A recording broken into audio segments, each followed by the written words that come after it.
자, 구약성경 638페이지 역대기상서 17장의 말씀을 볼 차례입니다. 역대기상서 17장 11절에서 15절까지의 말씀, 그리고 26절에서 27절까지의 말씀, 이렇게 두 부분을 보겠습니다. 먼저 역대기상 17장 11절에서 15절까지의 말씀, 우리 먼저 함께 읽도록 하겠습니다. 구약성경 638페이지에 적혀 있습니다. 우리 11절부터 15절까지 같이 읽겠습니다. 시작. 내 생명이 연한이 차서 내가 조상들에게로 돌아가면 내가 내 뒤에 내 씨, 곧 내 아들 중 하나를 세우고 그 나라를 견고하게 하리니 그는 나를 위하여 집을 건축할 것이요 나는 그의 왕위를 영원히 견고하게 하리라. 나는 그의 아버지가 되고 그는 나의 아들이 되리니 나의 인자를 그에게서 빼앗지 아니하기를 내가 내 전에 있던 자에게서 빼앗음과 같이 하지 아니할 것이며 내가 영원히 그를 내 집과 내 나라에 세우리니 그의 왕위가 영원히 견고하리라 하셨다 하라.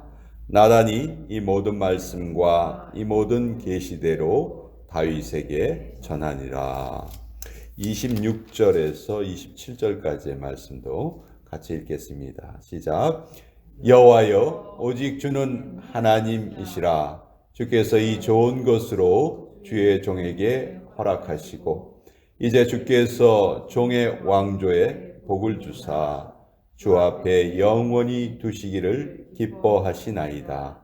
여호와여 주께서 복을 주셨사오니 이 복을 영원히 누리리이다 하니라. 하나님의 말씀입니다. 아멘.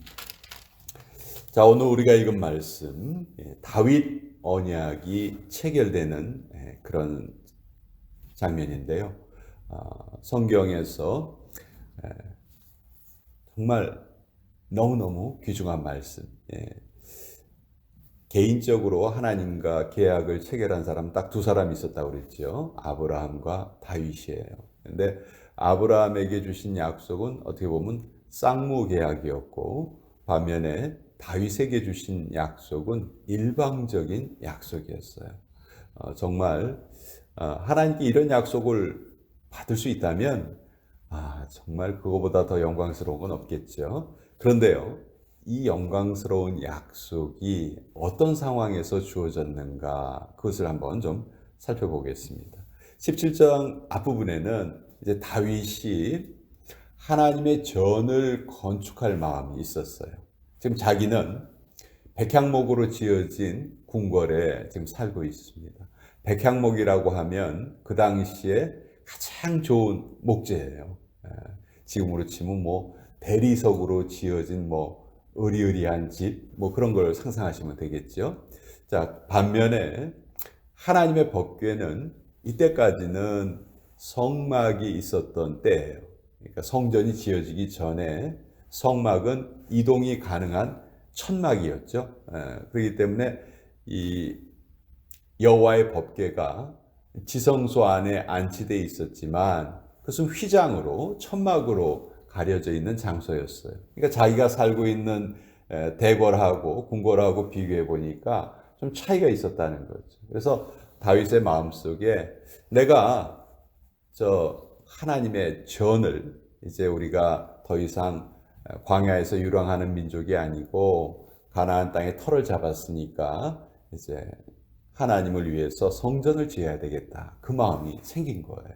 참 이런 마음이 생긴 게 참 어떻게 보면 하나님을 사랑하는 그 마음의 표현이라고 할 수 있겠죠. 그래서 나단 선지자에게 이제 자기의 속마음을 이야기합니다. 다윗과 나단은요, 왕과 선지자의 관계이지만 또한 친구 관계이기도 해요. 다윗이 어떤 일이 있을 때 늘 옆에서 상의하고 다윗에게 하나님의 말씀을 전해 주었던 선지자가 나단 선지자고요.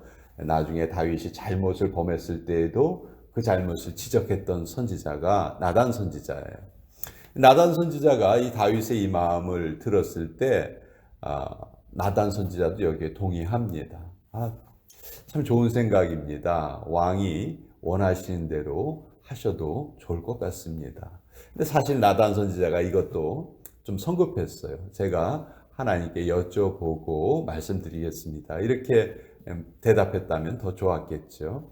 어쨌든 그렇게 대답을 하고 이제 나왔는데 그날 밤에 하나님의 말씀이 나단 선지자에게 임하십니다. 그것은 다윗에게는 좀 충격스러운 그런 대답이었어요. 아니다. 나를 위해서 집을 지을 필요가 없다. 하나님이 두 가지 이유를 말씀하셨는데, 첫째, 나는 인간이 지은 집에 거하는 그런 존재가 아니다. 네가 그런 마음을 가지고 있는 것은 참 가상하지만 나는 인간이 지은 집에 거하지 않는다. 이게 첫 번째 이유고, 두 번째는 내가 그 누구에게도 나를 위해서 집을 지으라고 명령한 적이 없지 않느냐.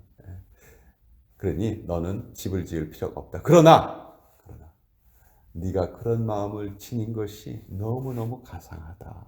그러면서 하나님께서 다윗에게 약속을 해주시는데, 네가 아니고 네 아들이 나를 위해서 전을 지을 것이고 너의 왕조는 영원토록 계속될 것이다. 내가 그 왕조를 영원히 보존할 것이요 유지하게 할 것이다. 이 귀한 약속의 말씀을 주신 거예요. 그러니까 다윗의 입장에서는 좀 실망스러운 대답을 들었긴 했지만 그 실망을 그것과는 비교가 안 되는 더 영광스러운 약속을 하나님께서 해주신 거죠. 그러니까 우리가 무슨 일이 이루어지지 않았다고 낙심할 필요가 없습니다. 그거보다 더 좋은 선물을 하나님께서 우리에게 예비하고 계신다 하는 것을 우리가 믿어야 할 것이고요. 오늘 우리가 읽은 그 뒷부분의 말씀을 보면 전 참 그 다윗의 고백이 너무너무 아름다운 고백인 것 같아요. 26절에 보면 여호와여 오직 주는 하나님이시라 주께서 이 좋은 것으로 주의 종에게 허락하시고 이제 주께서 종의 왕조에 복을 주사 주 앞에 영원히 두시기를 기뻐하시나이다. 여호와여 주께서 복을 주셨사오니 이 복을 영원히 누리리이다 하니라. 복을 누리겠습니다. 하나님이 주신 그 복을 기뻐하는 것에 그치지 않고 제가 꼭 누리겠습니다. 여러분, 하나님의 은혜를 누리는 것과 은혜를 받는 것은 좀 차이가 있어요. 한 번 받은 은혜를 가지고 신앙생활 하는 거 어느 기간은 가능하지만 그것을 계속해 나가기가 힘들죠. 신앙생활을 계속해 나가기 위해서는 은혜를 누리면서 살아야 돼요. 은혜 위에 은혜, grace upon grace. 은혜가 계속해서 이어지는 것을 말해요. 그것이 은혜를 누리는 것입니다. 그래서 전도서 6장 2절에 이런 말씀이 있는데요. 어떤 사람은 그의 영혼이 바라는 모든 소원에 부족함이 없어 재물과 부요와 존귀를 하나님께 받았으나 하나님께서 그가 그것을 누리도록 허락하지 아니하셨으므로 다른 사람이 누리나니 이것도 헛되어 악한 병이로다. 하나님이 은혜를 주셨지만 그 누림의 복을 주시지 않으면 그것은 정말 헛된 은혜다. 우리 속담에 그런 말 있죠. 재주는 곰이 부리고 돈은 뭐 누가 번다 뭐 이런 말이 있어요. 실제로 은혜를 받았으면 그것을 누려야지 그 은혜가 가치가 있는 거잖아요. 그렇죠? 받기만 하고 누리지 못했다.